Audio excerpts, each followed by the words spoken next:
Assalamualaikum warahmatullahi wabarakatuh. Nama saya Musyafah Mutarhani. Saya mahasiswa IKT Ilmu Al-Quran dan Tafsir semester 6A.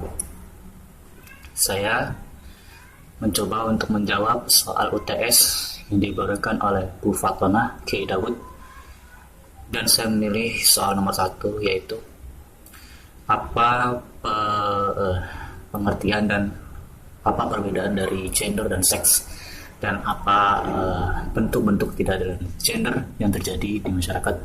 Lalu berikan contohnya. Ya, saya akan menjelaskan apa itu seks dulu.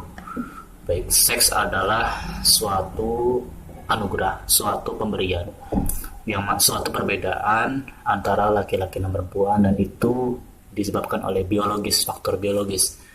Ya, dan itu bersifat kodrati alias tidak bisa diubah. Itu udah dari sananya seperti itu.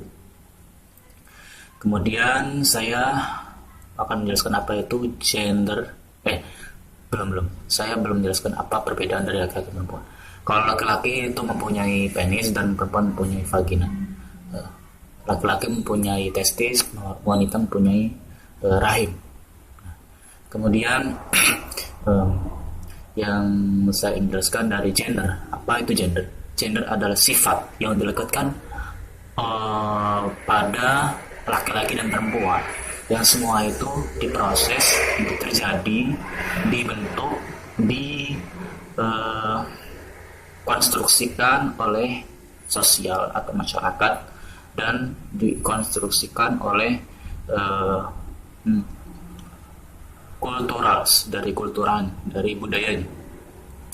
Nah, apa perbedaan antara seks dan gender? Kalau seks itu dia lebih pada biologis, lebih kepada fisik, lebih kepada tidak bisa diubah dari fisik tersebut, dan itu tidak bisa diubah atau kodrat dari Yang Maha Kuasa. Nah, kalau itu seks. Nah, kalau gender itu lebih kepada sifat yang mana itu bisa berubah-ubah dari masing-masing masyarakat tersebut,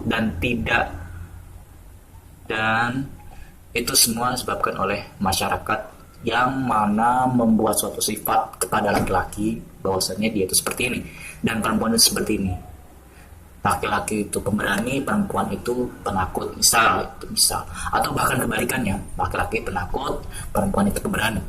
Dan itu semua disebabkan oleh sosial, dan mungkin juga bisa disebabkan oleh budaya yang terjadi di masyarakat. Budaya mengatakan bahwasannya wanita itu harus di rumah dan laki-laki harus bekerja, atau bahkan sebaliknya. Nah, itu perbedaan dari antara seks dan gender. Oke, kemudian saya akan menjelaskan apa saja bentuk-bentuk ketidakadilan gender yang terjadi di masyarakat.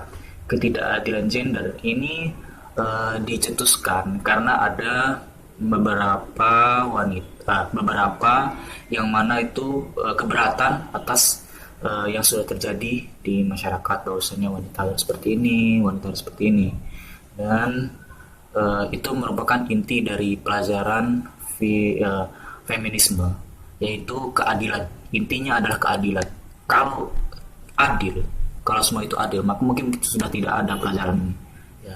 Jadi gara-gara ketidakadilan yang ada pada gender yang tadi itu, yang masih bisa berubah-ubah, nah, itu maka muncullah pelajaran ini. Nah, apa saja ketidakadilan yang terjadi di masyarakat dalam gender ini, ketidakadilan gender? Yang pertama adalah marginalisasi, kedua subordinasi, ketiga ada stereotype, yang keempat adalah kekerasan, yang kelima adalah beban kerja. Ya, saya akan menjelaskan yang nomor 1 dulu, yaitu marginalisasi. Marginalisasi adalah peminggiran akibat yang disebabkan oleh perbedaan jenis seks atau kelamin yang sudah disebutkan tadi, perbedaan seks yang terjadi di masyarakat. Dan contoh yang bisa kita ambil adalah itu dalam swasembada pangan yang terjadi pada masa-masa sekarang ini.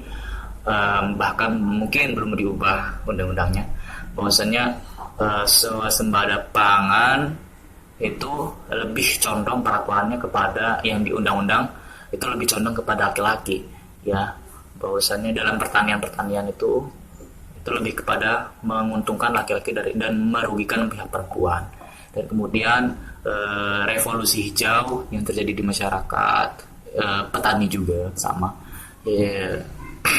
itu lebih kepada contohnya itu di revolusi hijau itu jenis padi yang baru, jenis varietas baru, dan itu panennya menggunakan ari-ari atau ari itu.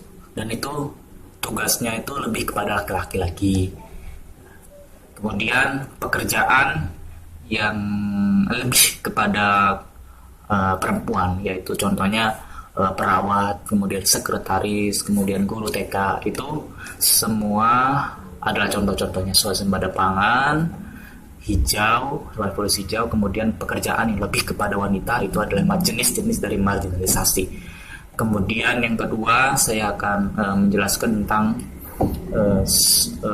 subordinasi. Subordinasi adalah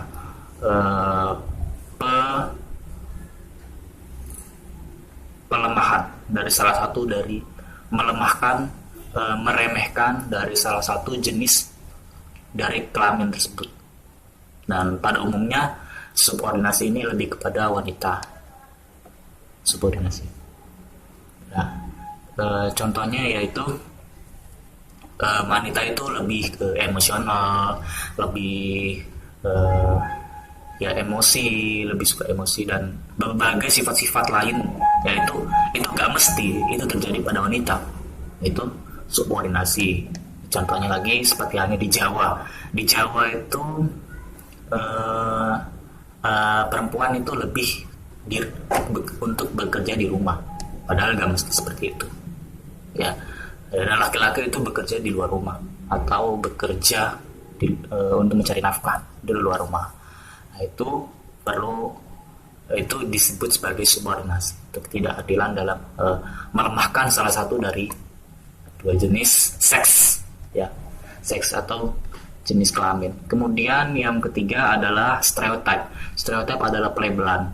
Pelabelan ini contohnya pada adat, kemudian pemerintah, dan pada keagamaan itu stereotip yang mungkin kebanyakan dari stereotip ini malah adalah hoax atau palsu. Hoax ya, malah lebih banyak salahnya. Tapi masih ada kemungkinan benar, tapi lebih banyak salahnya. Untuk contohnya saya kurang tahu. Nah, kemudian yang keempat adalah kekerasan yang terjadi di dalam ranah gender ini itu sangat banyak sekali, dan itu lebih dominan pada wanita yang terjadi di gender ini. Dan untuk yang laki-laki langka lah. Yang pertama yaitu kekerasan seksual, yang mana maksudnya kekerasan seksual di sini dimaksudkan adalah laki-laki itu memaksa perempuan, laki-laki melakukan hubungan badan dengan wanita itu tanpa ada kerelaan dari pihak wanita, atau bahkan sebaliknya, mungkin laki-laki yang nggak mau, nggak rela gitu kan ya. Tapi itu kalau menurut saya itu susah atau nggak mungkin lah gitu ya. Kemudian kekerasan yang terjadi contohnya kekerasan rumah tangga, pemukulan, pembunuhan oleh istri, pembunuhan anak, itu bisa terjadi kekerasan. Terus circumsisi, apa itu circumsisi? Atau penyiksaan kelamin. Penyiksaan kelamin itu contohnya adalah sunat yang dilakukan pada wanita. Kalau wanita mungkin hanya ada sedikit bagian dari wanita itu nggak apa-apa, mungkin ada mungkin sunnah Nabi, itu sunnah Nabi. Tapi kalau yang sirkumsisi di sini itu parahnya, itu sampai memotong hampir seluruhan dari vagina. Nah, itu yang dilarang, itu yang nggak boleh. Nah, kemudian banyak kekerasan lain, contohnya prostitusi, film porno. Nah, itu contohnya itu. Terus pemaksaan KB, keluarga berencana, itu juga kekerasan juga. Kemudian masih ada banyak, saya nggak hafal juga itu. Hanya itu saja yang bisa saya hafal. Kemudian kekerasan lagi yaitu beban kerja. Nah, Di sini terjadi penumpukan beban bagi wanita ya, apalagi di zaman sekarang yang sudah boleh wanita itu bekerja. Ya, jadi keterangan dari jenis beban kerja di sini adalah bahwasannya wanita itu kan udah punya wilayah sendiri namanya domestic spare. Domestic spare